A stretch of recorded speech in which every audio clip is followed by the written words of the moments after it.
সরকার যেন আমাদের নারী উদ্যোক্তাদের জন্য একটু বিশেষভাবে আমাদেরকে দেখেন, সুনজরে দেখেন। কারণ আমাদের কিন্তু অনলাইন বলেন, অফলাইন বিজনেস বলেন, যেটাই বলেন, আমাদের কিন্তু সব বিজনেস আমরা দোকান নিয়ে করতে পারি না। আমরা নারীরা আসলে যদি সাপোর্ট পাই সরকারের, দেশের এবং ঘরের, তাহলে আমরা অনেক নিজেদের কাজকে এগিয়ে নিয়ে যেতে পারবো।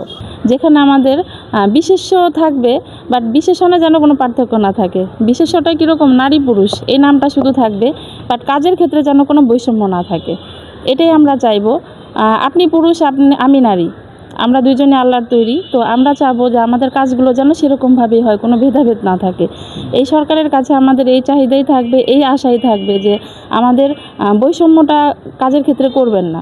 আমরা তো নারী উদ্যোক্তা, আমাদের নারীদের উন্নতি, নারীদের সুবিধা, যাতে সবসময় আমরা সুবিধা পাই, আর আমাদের সুযোগ সুবিধাটা আমরা আরও ভালো প্রত্যাশা করি আর কি। যে আমরা ব্যাংকের বিষয় আছে, নারীরা যাতে মানে খুব সুবিধা বঞ্চিত না হয়। আমরা চাচ্ছি যে আমাদের যেন সুযোগ সুবিধাটা অনেক বেশি থাকে, আর আমরা যারা নারী উদ্যোক্তা আছি তারা যেন ভালো মতো সামনে আরও এগিয়ে যেতে পারি, আর সামনে আমাদের যেন আরেকটু ভালো মতো কাজ আমরা করতে পারি, আমাদের বিজনেস এগিয়ে নিয়ে যেতে পারি, আমাদের সাফল্য যেন আরও একটু ভালো হয়।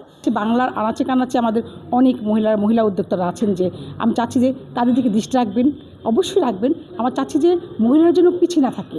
নারীদের জন্য বিভিন্ন ফান্ড আছে, অনেক কিছু সুবিধা আছে, ওগুলো যদি আমাদের ক্ষেত্রটা বুঝে তারা আমাদেরকে দিতে পারে, আমাদেরকে একটু উন্নতির পথে নিয়ে যেতে পারে, এগুলো আমরা আশা করি।